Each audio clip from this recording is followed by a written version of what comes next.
4 ოქტომბერს ოპოზიციის კვლავ მშვიდობიან დამხობას აანონსებენ. მათი თქმით, ეს ხელისუფლება, რომელიც ქვეყანას აზიანებს, უნდა შეიცვალოს. ოპოზიციის ნაწილისთვის აღნიშნული განცხადებები და დაანონსებული დამხობა არასერიოზულია. მმართველ გუნდში აცხადებენ, რომ ოპოზიციის ნაწილი ცდილობს ხელისუფლების უკანონო მეთოდებით შეცვლას და კანონის ფარგლებში მოქმედებისკენ მოუწოდებენ.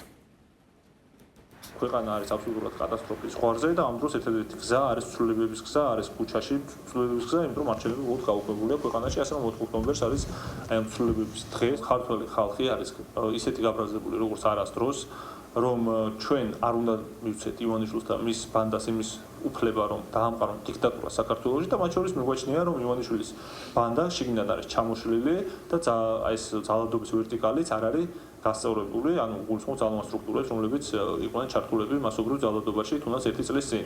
აი ეს არის ჩვენი რწმენის მათ შორის საფუძველი და ამ ყველაფერს ჩვენ ძალიან მალე ვიხილავთ. აბსურდია ჩვენთვის მშვიდობიანი დამხობა, მე საერთოდ არ მესმის ეს ტერმინი, რას ნიშნავს. შესაბამისად, მე არ მესმის ის მოწოდებები, რომელიც ეხება მშვიდობიან დამხობას. ეს არის ნაციონალური მოძრაობის მხრიდან ქართული ოცნების მსახურება. რა თქმა უნდა, 4 ოქტომბერს გამოჩნდება ისიც, რომ არავითარი მშვიდობიანი დამხობა არ არსებობს და შეუძლებელია უბრალოდ ნაციონალური მოძრაობა ისევ და ისევ არსცემს პატივს საკუთარ აღმორჩევალს, იმიტომ რომ ცდილობს რომ დააჯეროს აი ესეთი ტყუილები. მშვიდობიანი დამხობა გაიმეორა ძალიან ბევრმა ადამიანმა და პატაბურჭულადაც იმეორეს, მაგრამ როდესაც ამას თან ახლავს კონკრეტული ქმედებები და რომელიც დაკავშირებულია კონკრეტულ პროცესებთან, რომელიც აიხლა ვიხილეთ ამ ადამიანების მონაწილეობით, რასაკვირველია, ეს არის დაჟადი.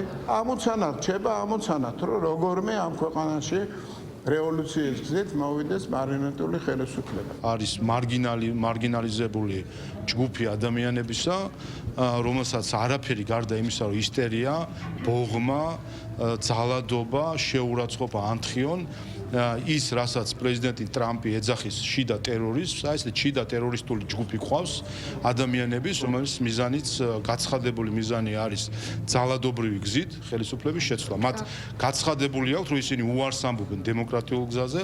ეს არიან ჩარლი კირკის მკვლელის იდეოლოგიის მატარებელი ადამიანები. ამ შიდა ტერორისტების მხრიდან, რა თქმა უნდა, არაფერი გამორიცხული არ არის. ამიტომ უნდა იყოს ერთის მხრივ ხიზლად საზოგადოება.